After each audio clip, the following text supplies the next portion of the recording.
اب بلا تاخیر محترم مقام نوجوان مدنی اسکالر اور ٹی وی اینکر پرسن علامہ احسن اویس مصطفی صاحب قرآن اور نوجوان کی شناخت کے موضوع پر تربیتی گفتگو فرمائیں گے۔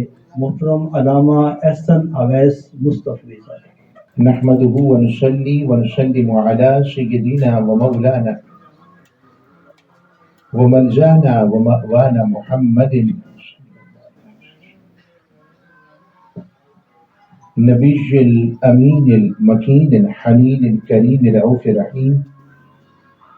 أما بعد فأعوذ بالله من الشيطان الرجيم.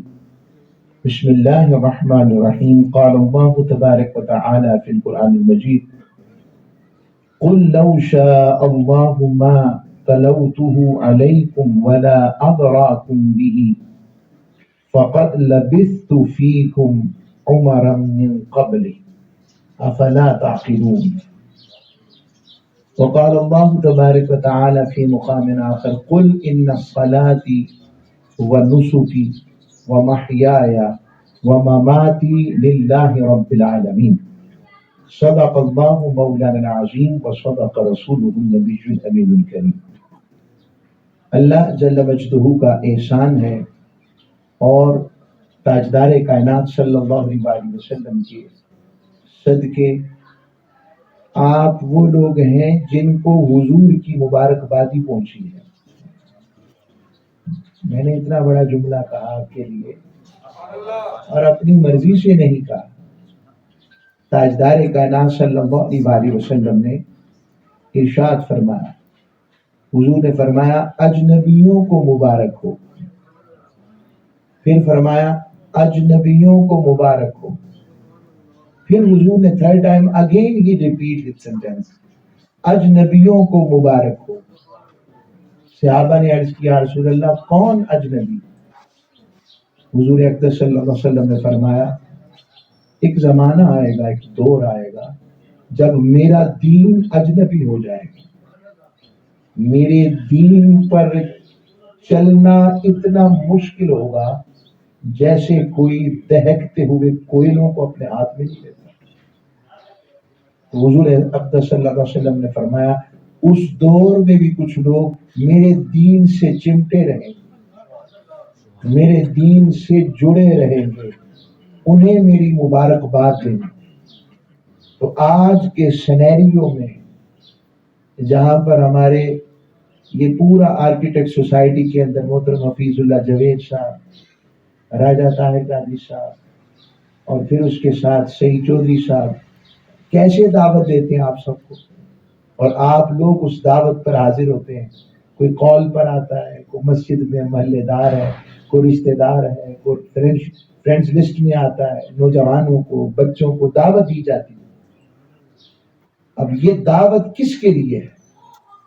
یہ دعوت اللہ ہے اور دعوت الرسول ہے، اور یہ دونوں چیزیں اصل میں ملتی ہیں قرآن سے جو اصل نصاب ہے اور آج کا جو مضمون. اور آج میں ہمارے مہمانان گرامی قدر میں تحریک منہاج القرآن کے ہمارے ناظم ممبرشپ محترم معین صدیقی صاحب بھی تشریف فرما ہیں، اور جتنے علماء، عدنان بھائی، نوید بھائی نے بہت خوبصورت کلام پڑھا. میں ان کا نام جب لیتا ہوں عدنان نکلتا ہے، وہ بھی ٹھیک ہے حضور کے دیدار کے طور پہ. حالانکہ نوید بھائی سے ملاقات رہتی ہے پروگرام سے، اور ان کے ساتھ علامہ صاحب اور جتنے علماء اور آپ نوجوان جو کہ اس وقت یہاں تشریف لائے. آج کا جو مضمون ہے اپنے نوعیت کے اعتبار سے قرآن اور نوجوان. پہلے یہ جانتے ہیں قرآن کیا ہے. قرآن اور نوجوان پر مشتمل ہے. قرآن کیا ہے؟ قرآن اللہ رب العزت کی ہم تخلیق. پہلے اس کو جان لیں کہ ہمیں پیدا کرنے والا کون ہے. جب ہم اس کائنات کو دیکھتے ہیں تو کائنات میں ہم اتنی بات عقلی اور لاجیکل وے میں جانتے ہیں کہ کوئی چیز بھی بغیر بنانے والے کے نہیں بن سکتی. مثلا ابھی ہم یہاں پر آپ کے سامنے یہ مائک ہے جس پہ میں گفتگو کر رہا ہوں. تو یہ جو مائک ہے یہ بنانے والے کے بغیر نہیں ہے. قرآن مجید فرقان حمید کے حوالے سے کہ کسی بنانے والے کے بغیر کوئی چیز نہیں بنتی. تو یہ کائنات کا جو نظم دیکھتے ہیں اور کائنات کے نظم کے اندر عقلی طور پر سوچیں، فطری طور پر اور عقلی طور پر دیکھیں تو ہمیں سمجھ لگے گی کہ یہ دن کو دیکھیں جو مشرق سے سورج نکلتا ہے اور مغرب میں غروب ہوتا ہے. پھر قرآن کہتا ہے قواریر کی صورت کے اندر دن اور رات پھیلتی ہیں، کبھی دن بڑا ہوتا ہے کبھی رات بڑی ہوتی ہے. یہ رات اور دن کا بڑا ہونا کیا اپنے آپ ہی ایسے چل رہا ہے؟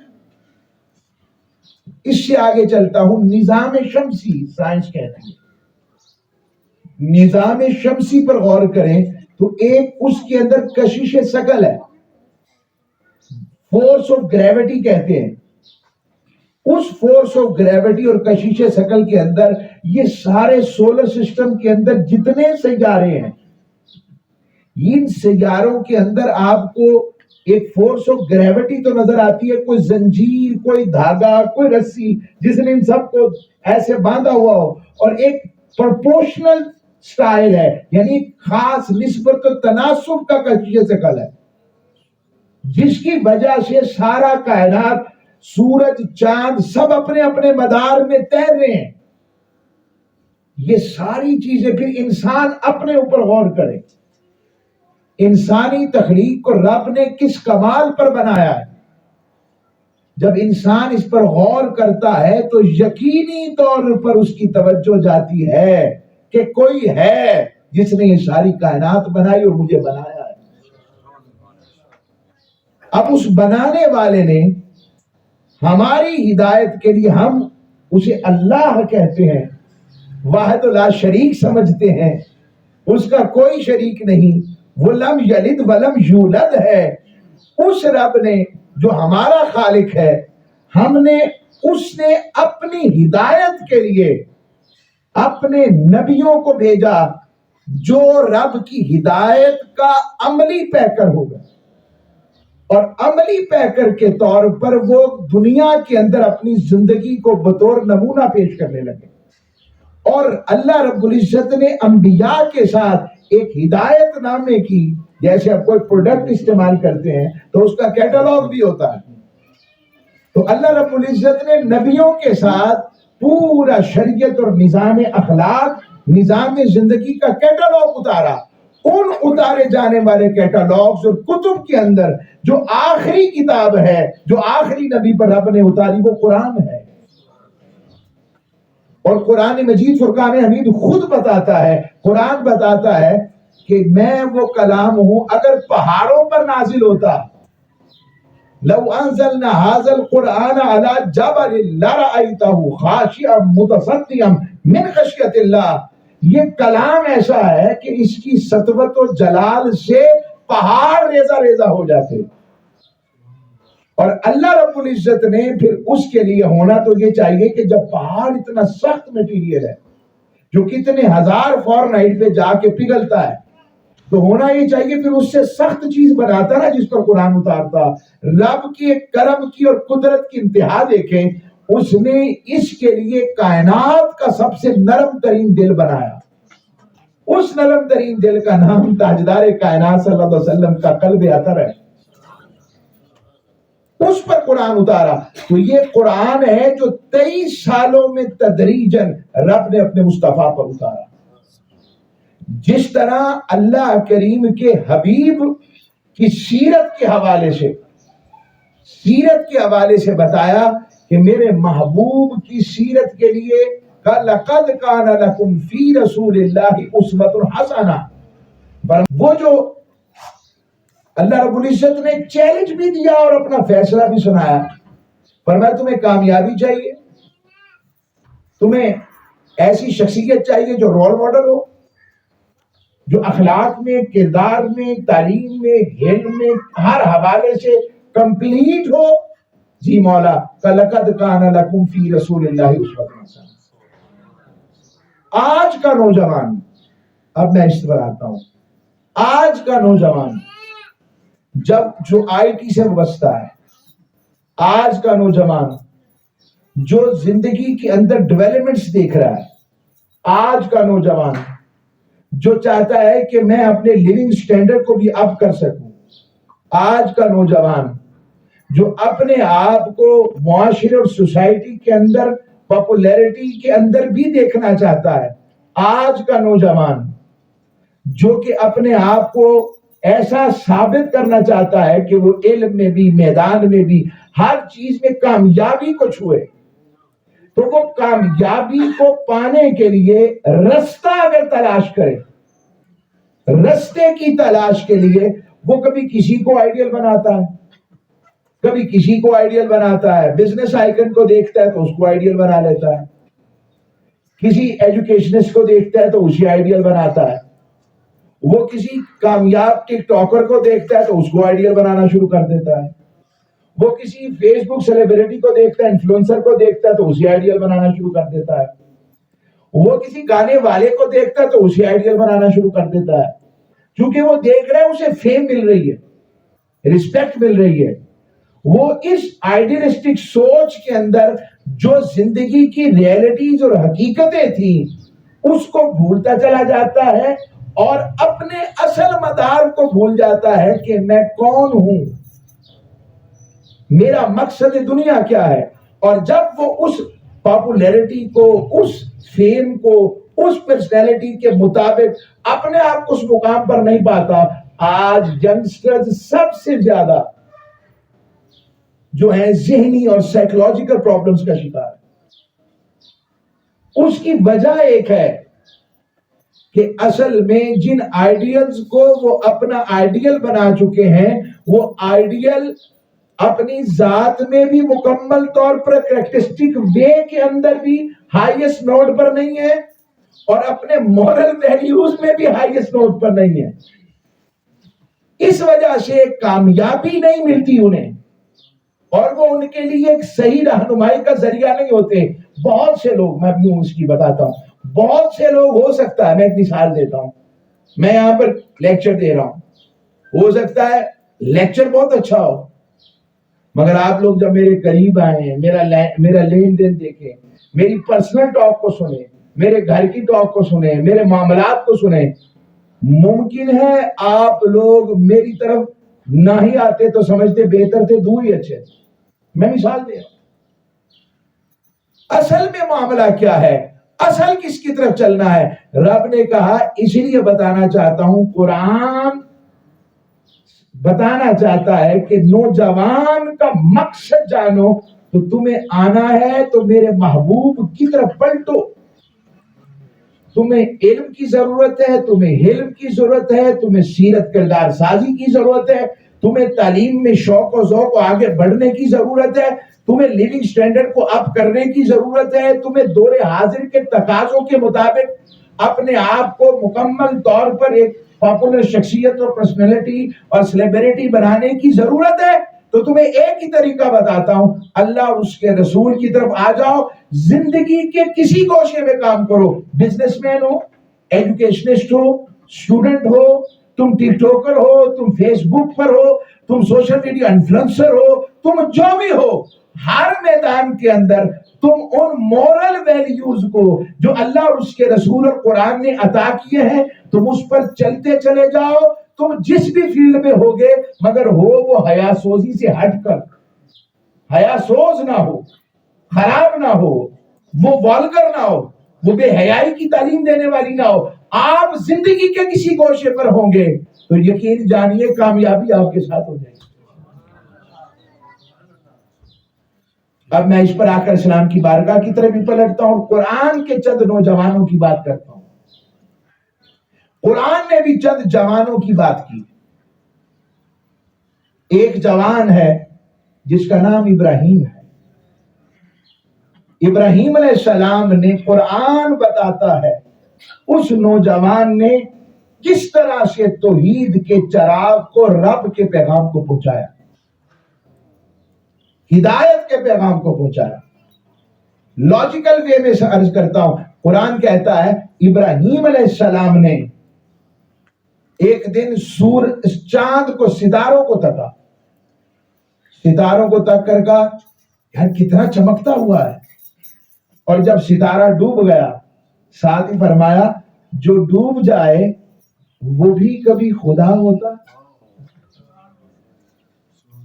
پھر چاند کو دیکھا، یہ سب آمنچے سب آگے تشریف لے ہیں نا، تو جب چاند کو دیکھا تو کہا چاند کتنا حسین ہے، مگر جب چاند ڈوب گیا تو ساتھ ہی فرمایا کہ جو ڈوب جائے وہ بھی کبھی خدا ہوتا۔ پھر سورج کو تکا کہ سورج کتنی آب و تاب سے چمکتا ہے اور یہ حرارت دیتا ہے، روشنی دیتا ہے، پوری دنیا کو روشن کرتا ہے، فائدہ دیتا ہے، شاید یہ خدا ہے۔ اب میں ویژن بتا رہا ہوں ابراہیم علیہ السلام کا ویژن کیسا ہے، آپ نے کس وے کے اندر لوگوں کو رب کی طرف بلایا۔ جب یہ منظر ہوا پھر وہ ڈوب گیا، آپ نے ساتھ ہی کہا جو ڈوب جائے وہ بھی کبھی خدا ہوتا ہے۔ پھر ابراہیم علیہ السلام کو جب ان کے سارے لوگ چھوڑ کر اپنے میلوں پر چلے گئے، میلے پر، اور وہ بت خانے میں اکیلے تھے، سارے بت توڑے اور توڑ کر سب سے بڑے بت پر اپنا کلاڑا رکھ دیا، اور جب وہ واپس آئے انہیں پتا تھا کہ یہ توحید کی باتیں، خدا کی بات کون کرتا ہے، کہ یہ لگتا ہے ابراہیم نے کیا۔ بلایا گیا ابراہیم علیہ السلام، کہا یہ تم نے کیا؟ اب دیکھیں وے آف کمیونیکیشن آپ کا، ڈیبیٹنگ سٹائل، آداب و اخلاق، نہ کسی کو برا کہا نہ بھلا کہا، اور اپنی ریئلٹی کو کس طرح سے حقیقت پسندانہ طریقے سے اس کو منوا رہے ہیں۔ فرمایا نہیں مجھے کیا پتا، اس بڑے بت والے سے پوچھو، بڑے بت سو جس کے کندھے کے اوپر کلہاڑا پڑا ہے۔ وہ کہنے لگا یہ تو بول نہیں سکتا نہ سن سکتا ہے۔ حضرت ابراہیم علیہ السلام نے فرمایا جو نہ سن سکتا ہے نہ بول سکتا ہے نہ اپنا بچاؤ کر سکتا ہے اسے تم نے خدا بنایا ہو۔ یہ لوجیکل وے کے اندر وہ اسے اٹھا کر نمرود کے پاس لے گئے۔ نمرود کہنے لگا بتاؤ تمہارا کیا عقیدہ ہے، کہ لا الہ الا اللہ وحدہ لا شریک لہ۔ اس نے کہا تم میرے علاوہ بھی کسی کو رب مانتے ہو؟ کہاں؟ کہ تمہارا رب کیا کرتا ہے؟ کہا میرا رب جو مردہ کو زندہ اور زندہ سے مردہ کو نکالتا ہے۔ اس نے کہا یہ کہا میں بھی کر سکتا ہوں، ایک بے گناہ کو پکڑ کے قتل کروا دیا اور ایک گناہگار نامی گرامی چور کو، اس کو قاتل کو اسے چھوڑ دیا، کہ یہ میں نے بھی کر دیا، جس کو موت کی سزا ہو چکی تھی۔ اب ابراہیم علیہ السلام کا عمل میں نوجوان کو بتا رہا ہوں کتنے ویژنری ہمارے ہیروز کون ہیں، اور نوجوان کیا چیز ہوتے ہیں جو زمانے کا زمانہ بدل سکتے ہیں اگر وہ بدل جائیں، اور انہیں اپنے ماڈل کا، اپنے فیلوشپ کا پتہ لگ جائے کہ ہم نے فالوور کس کے۔ ابراہیم علیہ السلام نے کہا اچھا یہ کر سکتے ہو تم، میرا خدا تو مشرق سے سورج کو نکالتا ہے، تو مغرب سے نکال کے دکھا۔ یہ ابراہیم علیہ السلام جوان کا تذکرہ ہے۔ پھر وہ وقت بھی آیا، پھر اب اس پر ایک لمبی بحث، میں اشارہ دے رہا ہوں بس ایک ایک بات کے ساتھ آگے چلتا ہوں۔ ایک اور جوان ہے جس کا نام حضرت یوسف ہے۔ یوسف علیہ السلام اپنی پرسنالٹی کے اندر جانتے ہیں کہ میری پرسنالٹی رب نے کیا بنائی ہے، ایسی ڈیشنگ پرسنالٹی، اور ان کے حسن کا عالم کیا ہوگا کہ جن کے حسن کا تذکرہ خود رب فرمائے۔ رب نے اس یوسف کو کتنا کو حسین بنایا ہوگا کہ وہ زلیخا نے جب لوگوں کو افواہ پھیل گئی کہ زلیخا وہ جو عزیز مصر کی بیوی ہے وہ اپنے غلام پر عاشق ہو گئی، تو وہ کہنے لگی ساری وزیروں کی بیویاں کہ اس کو غلام ہی ملا تھا۔ زلیخا نے چاہا میں دکھاؤں تو صحیح، انہوں نے یوسف کو تگا نہیں ہے، ان کے لیے محفل کا انتظام کیا، کھانا ہاتھ میں چھریاں پکڑا دی، پھل پکڑا دیے، کہا جب یوسف علیہ السلام سے کہا گزر جائے، بس آپ نے اپنے چہرے سے گزرتے نقاب اتارنا۔ وہ جیسے ہی گزرے یوسف علیہ السلام نے اپنے چہرے سے کپڑا ہٹایا، وہ حیرت زدہ رہ گئے، وہ چھریاں چل گئیں، زخم ہو گئے، پھل گر گئے۔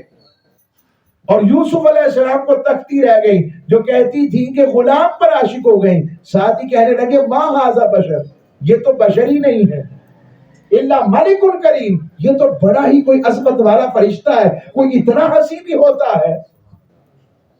وہ یوسف اور آزمائش کا عالم دیکھیں کہ زلیخا انہیں اپنی طرف بلا رہی ہے، کوئی تکنے والا نہیں، کوئی پوچھنے والا نہیں، نہ زلیخا کو پوچھ سکتا تھا، وقت کی ملکہ ہے، مگر یوسف علیہ السلام ایک ہی جملہ کہہ رہے۔ آج جب اپنی موبائلز کو سرچ کرتے ہیں، ہم کن پیجز کو فالو کرتے ہیں، ہماری واچ لسٹ کے اندر کون سے پیجز آتے ہیں، ہم کس طرح کا مواد دیکھ رہے ہیں، میٹیریل دیکھ رہے ہیں، اس سے ہمارے سیرت و کردار کی عکاسی ہوتی ہے۔ اور یوسف علیہ السلام اس موقع پر قرآن کہتا ہے جب آج دروازوں کے آخری دروازے پر صرف یوسف اور زلیخا ہیں، قرآن کہتا ہے میرے یوسف نے کہا معاذ اللہ۔ اس مقام پر جب کوئی روک نہیں سکتا تھا خود کو، زلیخا جیسی خاتون سامنے، ایک جملہ ہے یوسف علیہ السلام کا، معاذ اللہ، میں اللہ کی پناہ چاہتا ہوں۔ قرآن اپنے ماننے والے نوجوان کو اپنے کردار میں ایسے دیکھنا چاہتا ہے۔ روایات میں تفسیر میں آتا ہے زلیخا کہنے لگی یوسف آپ کے بال کتنے حسین ہیں، حالانکہ نبی کے جسم کو زمین نہیں کھاتی۔ آپ نے فرمایا زلیخا جب دنیا سے جاؤں گا سب سے پہلے یہ بال ہی بکھر کر میری جسم سے جدا ہوں گے۔ یہ وہ حقیقت زندگی بتا رہے ہیں۔ یہ ہے حضرت یوسف علیہ السلام جوان، اور اس ایک جوان نے ایسا کام کیا کہ پورا مصر کا مصر بدل کے رکھ دیا۔ پھر آگے چلتا ہوں، یوسف علیہ السلام کے بعد حضرت موسیٰ ہیں، کیسا جوان ہے، اور اللہ کی قدرت دیکھیں، اسی فرعون کے گھر میں رب نے پیدا کہیں اور کیا اور جوان وہیں کیا، پلے پوس پلے بڑے ہی فرعون کے محل میں ہیں، اور فرعون کی بیوی کے گود میں پلے، کھڑے ہو گئے۔ موسیٰ علیہ السلام نے حق بات کیسے دہرائی فرعون کے سامنے، اور آخر پر چلتا ہوں تاجدار کائنات کی بارگاہ میں۔ 40 سال جوانی کا بہترین دور، اور تاجدار کائنات جیسا حسین حسن یوسف کی تو رب بات کرے، اور حسن مصطفیٰ وہ ہے جس کی قسم اٹھائے، جس کی زلفوں کی باتیں رب کرے، اس کے حسن کا عالم جو تک لے وہ تکتا ہی رہ جائے، اور تکنے والا نہ کبھی تھکے نہ آگے، ایسا حسن۔ وہ تاجدار کائنات حضور نے 40 سال گزارے، اور ان 40 سالوں کے اندر جب حضور نے اظہار نبوت فرمایا، یہ جوانی کا جو کریکٹر حضور نے پیش کیا، فَقَدْ لَبِثْتُ فِيكُمْ عُمَرًا مِّن قَبْلِي، ابو جہل، ابو لہب، امیہ، عتبہ، شیبہ، عقبہ ابن محیط، میں کوئی نیا تو نہیں ہوں؟ کیا میں نے تم میں عمر کے پہلے 40 سال نہیں گزارے؟ کیا میری 40 سال کی زندگی اور کردار پر کوئی ایک داغ بھی ہے تو بتاؤ۔ تب جب میرا کردار داغدار نہیں تو اب کیسے ہو سکتا ہے؟ تاجدار کائنات کو جوائننگ دینے والے جو لوگ تھے، اب یہ جو جوان ہے نا، ایک ہوتا ہے ٹین ایجر اور ایک ہوتا ہے جوان، تو کہتے ہیں 40 سے 45 تک بھی بندہ جوانوں کی لسٹ میں رہتا ہے، اور اس کے بعد والے وہ تجربہ کار ہو جاتے ہیں۔ میں یہ تو نہیں کہتا کہ وہ اور بوڑھا اور وہ لفظ اچھا نہیں، وہ بزرگی اور تجربہ کار ہو جاتے ہیں، پھر وہ زمانے کی اونچ نیچ کو زیادہ بہتر سمجھتے ہیں، ان کی تجربہ زندگی اور طرح ہوتی ہے۔ تو قرآن نے نوجوانوں میں پھر حضور کا ذکر کیا، اور پھر تاجدار کائنات سے جو جڑ گئے حضرت صدیق اکبر جوان تھے. حضرت فاروق اعظم 30 ایئرس کے تھے جب اسلام قبول کیا. حضرت عثمان غنی بھی 25 سے 30 سال کے درمیان تھے جب اسلام قبول کیا. حضرت سعد بن ابی وقاص ٹین ایجر تھے، 16 ایئرس کے، اسلام قبول کیا. حضرت عمار بن یاسر بھی ٹین ایجر تھے جب اسلام قبول کیا. پھر حضرت بلال حبشی بھی جوانی میں تھے جب اسلام قبول کیا. آقا علیہ السلام کی جتنی تحریک چلی وہ ساری کی ساری تاجدار کائنات کے ساتھ دینے والے نوجوان طبقہ تھا. اور مولا کائنات کا تو کیا کہنا، مولا علی المرتضیٰ، وہ سارے عقل و فہم کے سارے سرگردہ لوگ، فیملی ہاشمی اور قریشی اکٹھے ہیں. حضور نے کھانے کا اہتمام کیا ہے اور اپنی رسالت کا، رب کی توحید کا اعلان کیا ہے، تو سب سے پہلے جو حضور کی تائید میں ہاتھ کھڑا ہوتا ہے وہ 9 سے 11 سال کے علی کا ہوتا ہے.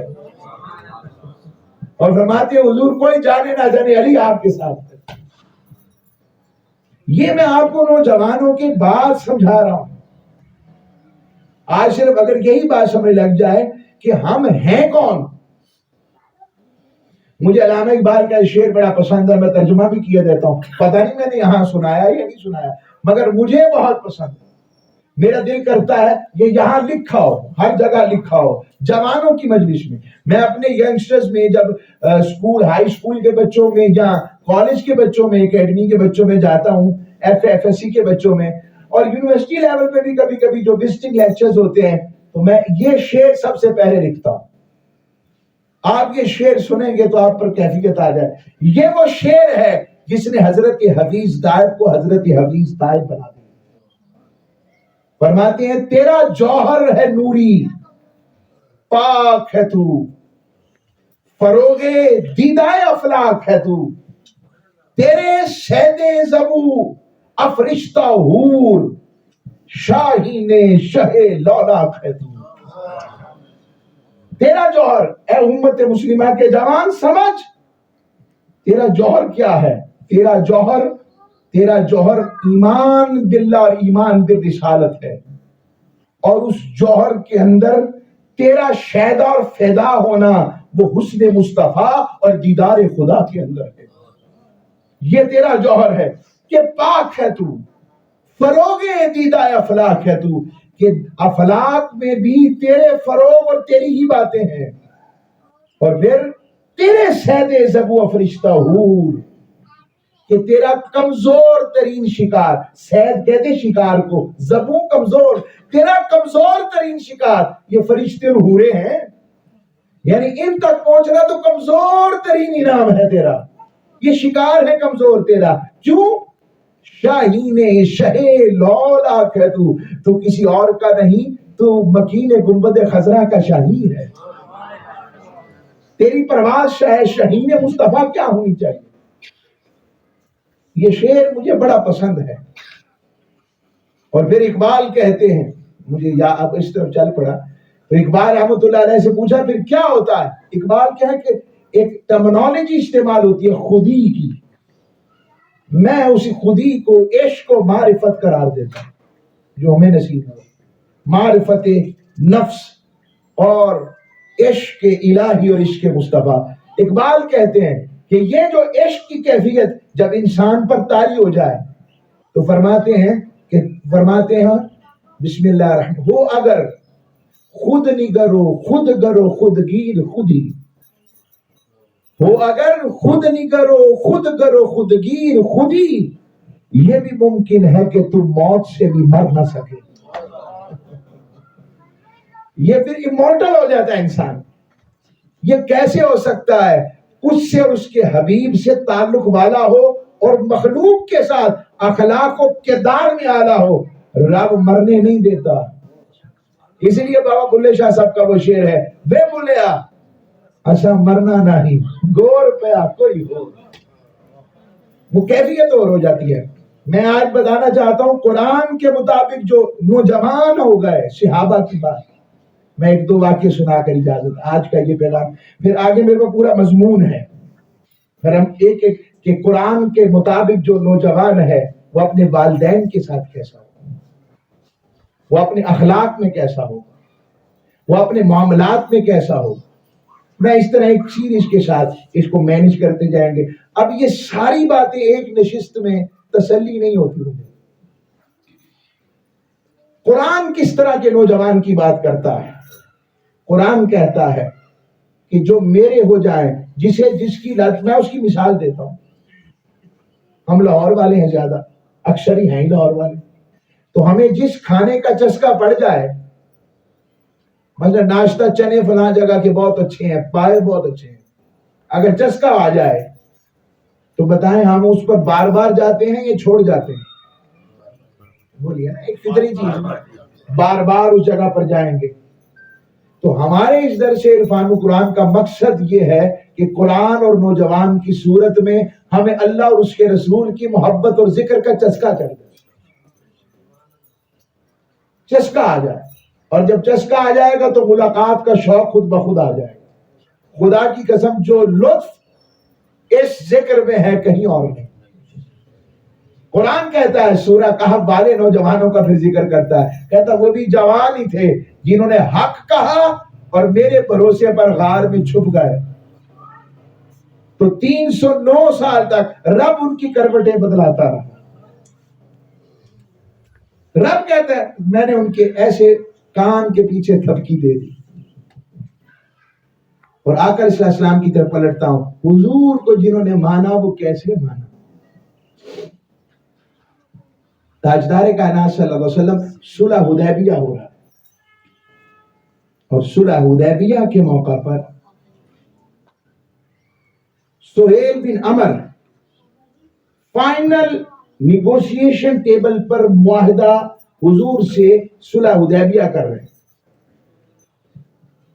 اور اتنے میں ابھی معاہدہ لکھا نہیں گیا, فائنلائز ہو کر سگنیچرز نہیں ہوئے, اس پر مہریں نہیں لگی. مگر اتنے میں کیا ہوتا ہے, اسی سہیل بن عمر کا بیٹا ابو جندل, جسے اس کے باپ نے زنجیریں باندھ کر اپنے گھر میں رکھا ہوا تھا, وہ کسی طرح زنجیریں توڑوا کر بارگاہ مصطفیٰ میں پہنچا. اور آقا علیہ السلام کو کہتا ہے یا رسول اللہ فریاد ہے. حضور سہیل سے کہتے ہیں سہیل ابھی ہمارا معاہدہ طے تو نہیں پایا, ابھی تو صرف زبانی بات ہوئی ہے, ابھی لکھا تو نہیں گیا نا, تم یہ ابو جندل کو چھوڑ دو. وہ کیا کہتا ہے, کہتا محمد عربی اگر اب آپ نے یہ بات کہی تو یہ معاہدہ پھر ٹوٹ جائے گا. آگے جو میں نے امن کا ایک نمائندہ بن کر باندھا ہوا جنگ میں, وہ میں ہٹ جاؤں گا. حضور علیہ السلام ابو جندل کو کہتے ہیں صبر کرو. اب میں آپ کو بتاتا ہوں کہ آقا علیہ السلام اس کیفیت کو جانے, اور یہ قیادت پر کیا اعتماد ہے حضرت ابو جندل کا. سمجھ گئے تھے نا کہ حضور کون ہے. بس آج امت بھی اگر یہ سمجھ جائے اور نوجوان سمجھ جائے کہ میرا اعتماد اللہ اور اس کے رسول کی طرف ہے, قرآن جیسا چاہتا ہے, اگر میرا اعتماد اس پر ہو جائے تو پھر ہمیں کمی رہے گی یا ہم عروج پائیں گے. ہمارے گھروں میں آپس میں ماحول ہمارا ہی جیسا نہیں ہے. میں آگے اس پر آؤں گا پھر انشاءاللہ. جنریشن کو پرابلمز کیا ہیں, سائیکولوجیکل پرابلم, بچوں کے معاملات کے, تربیت کے, وہ پھر ایک علیحدہ آؤں گا میں اس پر انشاءاللہ. آج کل میرا مضمون ابھی سے چل پڑا تو میں نے کہا اسی پر رکھتا ہوں. سہیل بن ابو جندل واپس لے گئے. حضور علیہ السلام کہتے رہے صبر کرو. اب اور کوئی ہوتا تو کہتا کہ میں تو آیا تھا, آپ نے نہیں مانا. اگر وہ پھر بھی جاتے تو کیا تھا. اس سارے معاملے کے باوجود ابو جندل حضور پر غلامی سے پھرے نہیں ہیں. تاجدار کائنات صلی اللہ علیہ وسلم کے ایک اور غلام, اب اس پر اور بھی آگے بات ہو سکتی ہے مگر میں اسی پر روک رہا ہوں. آقا صلی اللہ علیہ وسلم کے ایک اور غلام ہیں, ان کا نام ہے حضرت عبداللہ ذوالبجادین. یہ انہوں نے اسلام قبول کیا تو حضور کی بارگاہ میں مدینہ پاک ہجرت کرنے لگے. ان کے خاندان والوں نے ساری جائیداد لے لی, پیسے لے لیے, مال لے لیا, سواریاں لے لی, اور جاتے جاتے جب چل پڑے تو کہا یہ کپڑے بھی دے دو ہمیں. یہ عالم ہے. اور کپڑے بھی دے دیے اور 2 چادریں بس, ایک تہمت کی اور ایک اپنے اوپر جسم کی لی, اور چل پڑے مدینہ پاک کی طرف. اور 450 میل بنتا ہے کلومیٹر بنتا ہے 450 کلومیٹر کا سفر طے کر رہے ہیں پیدل ہی. اور عشاء کے بعد رات کے وقت مسجد نبوی میں کونے میں پہنچ کے چپ کے سو گئے. صبح اٹھے تو تاجدار کائنات فجر کے وقت تشریف لائے تو حضور نے پوچھا عبداللہ ذوالبجادین کہاں ہے؟ 2 چادروں والا عبداللہ کہاں ہے؟ کھڑے ہو گئے. اور جب ان کا وصال ہوا، کیسی زندگی ہوگی ان کی، وصال ہوا. عبداللہ ابن مسعود فرماتے ہیں تاجدار کائنات نے حضرت ابو بکر اور حضرت فاروق اعظم کو حکم دیا کہ آپ نے اس کی قبر کھودنی ہے. جب قبر کھود گئی تو حضور ان کی قبر میں خود آ کر لیٹ گئے اور پھر اٹھے. حضور کیوں لیٹے ہوں گے؟ جس مٹی کو حضور کا جسم مل جائے وہ مٹی کا جسم کھا سکتی ہے؟ وہ تو باغ و بہار و گلزار ہو گئی وہ مٹی. آقا علیہ السلام جب یہ منظر اور حضور خود اپنے عبداللہ ذوالبجادین کو دفنا رہے ہیں. عبداللہ ابن مسعود روایت کرتے ہیں، کہتے لگے جب یہ منظر دیکھا کہ عبداللہ نے کیسے وفا کیا حضور سے تو کہنے لگے یہ جو دفنانے کا منظر دیکھا تو میں کہنے لگا کاش عبداللہ ذوالبجادین کی جگہ عبداللہ ابن مسعود ہوتا. یہ میں آپ کو عالم بتا رہا ہوں کہ وہ جوان کیسے جوان ہوں گے. حضرت ابو دجانہ آقا علیہ السلام نے احد کے میدان میں کہا کون ہے جو میری تلوار کا حقدار ہے؟ کئیوں نے ہاتھ کھڑا کیا. اتنے میں حضرت ابو دجانہ کھڑے ہوئے، یا رسول اللہ میں ہوں، حق ادا کروں گا. فرما حق یہ ہے اتنی تلوار چلے کہ یہ ٹیڑھی ہو جائے. فرما یا رسول اللہ میں ہوں.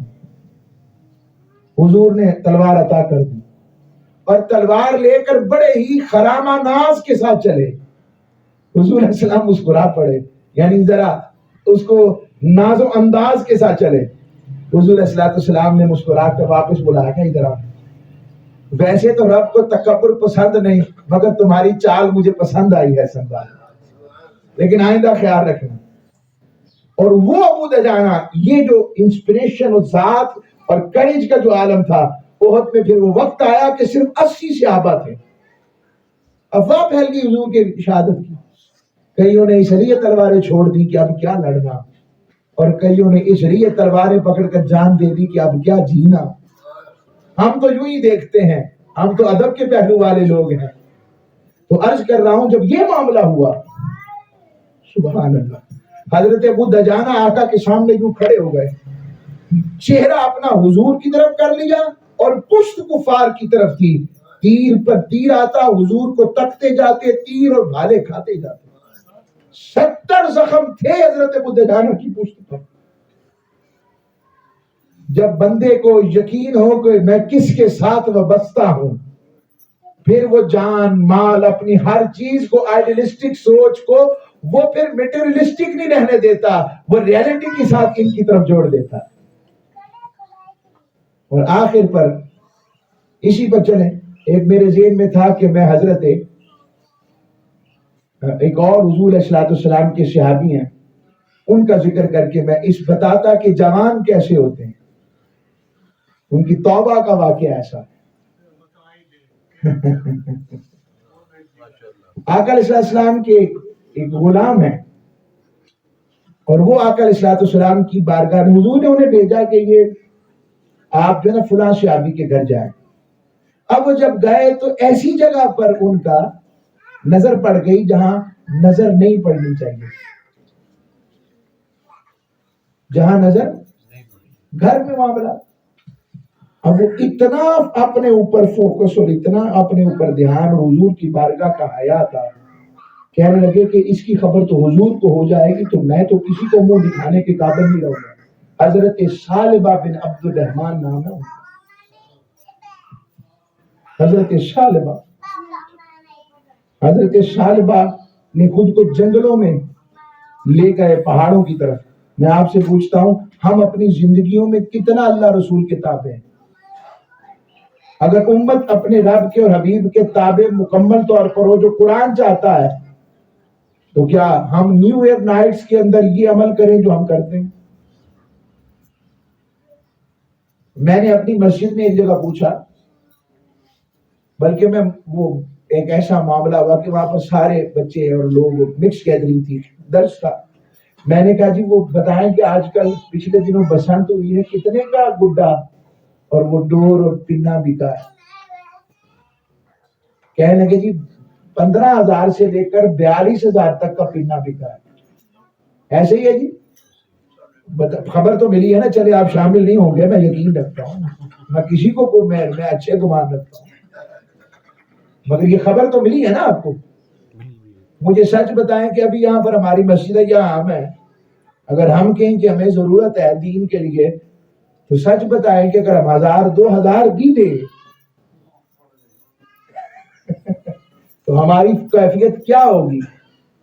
اور ہم 15 20 ہزار روپیہ ایک ایک پنے پر جو ہم نے اڑا دینا ہے اس پر. یہ ہماری سوچ و فکر کا عالم ہے کہ ہم دنیاوی عیش پرستی کو زیادہ فوقیت دے رہے ہیں، اور رب کی بارگاہ میں اگر خرچ کرنے کی ضرورت پڑ جائے تو سچ بتائیں 500 روپیہ دے کر بھی ہم بہت بڑا احسان نہیں کر رہے ہوتے. برا نہ منائیے گا. تو پھر ہماری فکر کیسی اپنے مولا کے ساتھ؟ حالانکہ قرآن کہتا ہے لن تنالوا البر حتی تنفقوا مما تحبون، تم اس وقت تک نیکی کو نہیں پہنچ سکتے جب تک وہ خرچ نہ کرو جسے تم پسند نہیں کرتے، یا جسے تم پسند کرتے ہو وہ خرچ نہ کرو، تب تک نہیں نیکی کو پہنچ. تو ہم نے تو اللہ کی بارگاہ اور ذات کو اپنے مطابق بھی نہیں سمجھ سکتے. حضرت سعد بن عبد الرحمن چلے گئے تو حضرت جبریل آئے حضور کی بارگاہ میں، عرض کی حضور وہ سالبہ آپ کا ایسے 10 سے 12 دن سے گم ہوا ہے، اس کی توبہ رب نے قبول کر لی ہے، قبول کر لیا، آپ انہیں بلائیں. حضرت فاروق اعظم اور حضرت سلمان فارسی کو بھیجا، وہ ڈھونڈتے ڈھونڈتے پہنچ گئے تو سالبہ بن عبد الرحمن نے جیسے ہی دیکھا تو کہنے لگے یا رسول اللہ، کہنے لگے آپ کو تکنے کا مقصد یہ ہے کہ میری خبر حضور کو ہو گئی ہے؟ تو کہا حضور نے بلایا ہے. کہ میں تو حضور کا سامنا نہیں کر سکتا. تو غنی از ہر دو عالم من فقیر، روز محشر عذر ہائے من پذیر، گر تو می بینی حسابم ناگزیر، از نگاہ مصطفیٰ پنہا بگیر. مولا تو غنی ہے، اگر میرا حساب نہ بھی لے تو اچھا ہے، تو غنی جو ہوا کیا حساب لینا، مگر اگر لینا ہی پڑ جائے ایک عرضی ہے، میرا حساب میرے محبوب کے سامنے نہ کرنا، کہیں ایسا نہ ہو میری وجہ سے کہیں حضور شرمندہ نہ ہو جائے. یہ ان لوگوں کا حال ہے کہ ہمیں فکر ہے اس کی. آج ہمارے نوجوان کو کتنا خبر ہے کہ حضور کے حسن و دلکشی اور ملاقات کی تیاری کیا ہے، کیا جانتا ہے اس ٹاپک کے بارے میں. میں کالج یونیورسٹیوں میں جاتے ہیں ہم لوگ، کانسرٹس کا عالم دیکھیں، ان کے لیے معاملات کو دیکھیں. آپ آئیں تو صحیح، میں لے کے چلوں. ان کو کیا خبر کہ وہ آقا علیہ السلام کی محبت کی خواہش کیا ہے، اس ملاقات کی خواہش کیا ہے. حضرت سالبہ بن عبد الرحمن عرض کرنے لگے مجھے لے چلو مگر حضور کے سامنے نہ لے کے جائیے گا، جب نماز پڑھا رہے ہوں تو تب گئے. تو پیچھے آقا علیہ السلام اس وقت آیت خشیت ایک تلاوت کر رہے تھے، وہ کی تو وہیں بے ہوش ہو گئے، اور پھر آنکھ کھولی تو آقا علیہ السلام نے کہا سالبہ آیا کہ وہ یا رسول اللہ وہ تو بے ہوش پڑا. حضور علیہ السلام اپنے زانوں پر ان کا سر رکھ لیا اور اپنا ہاتھ ان کے سینے پر پھیرتے تھے. آنکھیں کھولی تو حضور علیہ السلام سے عرض کرنے لگے حضور یہ سالبہ آپ کے قابل نہیں ہے، اس سے اس اپنا ہاتھ ہٹا لیجئے، اس کو بڑی پاکی کی ضرورت ہے، یہ پاک نہیں ہے. فرمایا نہیں سالبہ تیری توبہ کو رب نے قبول کیا ہے حضور، مگر میری تسلی نہیں ہے. اور مختصراً اسی عالم میں کہ آقا کی گود میں ان کا سر تھا تو انتقال ہو گیا. اور جب جنازے کا وقت آیا تو آقا علیہ السلام اپنی قدمین میں پنجوں کے بل ایسے چل رہے تھے، ایسے. صحابہ کرام رضوان اجمعین نے پوچھا یا رسول اللہ ایسے پہلے کبھی نہیں دیکھا. کہا فرشتے اتنے آئے ہیں کہ میں اپنے قدموں کو ذرا اٹھا کے چل رہا ہوں، کسی کا پر میرے قدموں کے نیچے نہ آ جائے. یہی اس دروس قرآن کا مقصد ہے کہ ہم وہی عشق و محبت کی ان بولی بزری داستانوں کو دوہرا سکیں، ہمارے نوجوان مکین گنبد خضرا کی طرف پلٹ سکیں، یہ معاشرہ اخلاق میں وہ ایسا جوان ہو اور ایسے جوان ہو جائے والدین کہیں کہ میں اپنے بیٹے کی گواہی دیتا ہوں اس کی آنکھیں ذکر خدا اور ذکر رسول میں نمناک ہو جاتی ہیں، اس کا کردار ایسا ہے اپنے والدین کے سامنے کبھی بھی اپنی آواز کو اونچا نہیں کرتا اور ایسی بات نہیں کرتا جس سے والدین دکھی ہو، اس کا باہر ہمسائے کہیں اس کا کردار بڑا اعلیٰ ہے، بد دیانت نہیں ہے، بد نگاہ نہیں ہے، بد تینت نہیں ہے، بد زن نہیں ہے، رشتہ دار کہے ایسا ہے کہ ہم اس سے کبھی کبھی کوئی بری بات یا ایسی بات کر دے، یہ اپنی اچھائی نہیں چھوڑتا ہماری کمی کے باوجود، ہم اس کی طرف توجہ تو کریں اور چلے تو صحیح، ہم ایسا بن جائیں یقین جانے اس کا 50 نہیں میں کہتا 30% بھی شروع ہو جائے ہمارے معاشرے میں خیر پھر لوٹ آئے، اللہ ہم سب کو عمل کی توفیق دے۔ یہ مضمون انشاءاللہ تعالی قرآن اور نوجوان آگے مضامین میں نے عرض کیا، آج کا صرف ایک تمہیدی لیکچر کے طور پر میں نے اس کو دیا تاکہ ہم اس سے سیکھ سکیں کہ قرآن کیسا نوجوان چاہتا ہے اور آقا علیہ السلام کی سیرت کی طرف ہم آ سکیں۔ وما علیہ الا البلاغ۔